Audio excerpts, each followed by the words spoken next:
Well, thank you very much, everybody, for coming along today.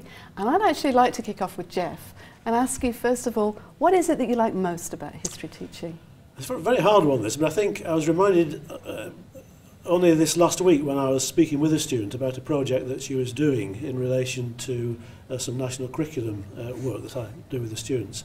And being able to work individually with students on projects that they do that are their own projects seems to me to be, one of the most satisfying parts of the work I've done over the years. And Paul, what about you? I think I call it the kind of Christmas tree effect, when the lights come on and you get the glitter of something that happens. It's a kind of very magical moment. Sometimes it comes in the whole class, or a few flickers come on, and they won't quite see things ever the same again, at least for 10 minutes. It's that moment, really. I think moment of illumination, something like that. Yet it's very, very difficult to engineer. So that's why it's always dynamic and exciting. But overall, I think teaching is a tremendous privilege. And how about you, Alan? Would you agree with that light bulb moment? Yeah, I think so. Yeah, I think that spark of understanding, when you see a student sort of say, yeah, I understand that in a different way than I understood it before, that's really powerful.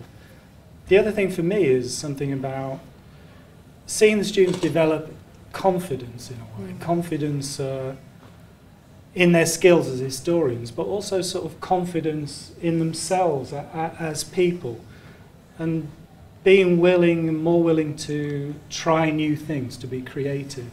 And as they go through the years, you see them being willing to do more, be more imaginative, just be more creative, and I find that really satisfying.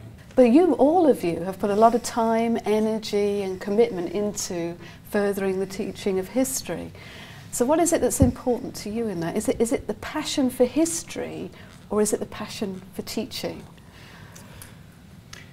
I think for me it started with the passion for teaching, but I can say that because I started off teaching economics and geography and then moved into history teaching. Well, I think that in order to do that, you have to be good at both. Because you could be researching things, and these ideas may be in your head. But how can you transmit this knowledge into a knowledge that can be given to others and that others can understand more clearly?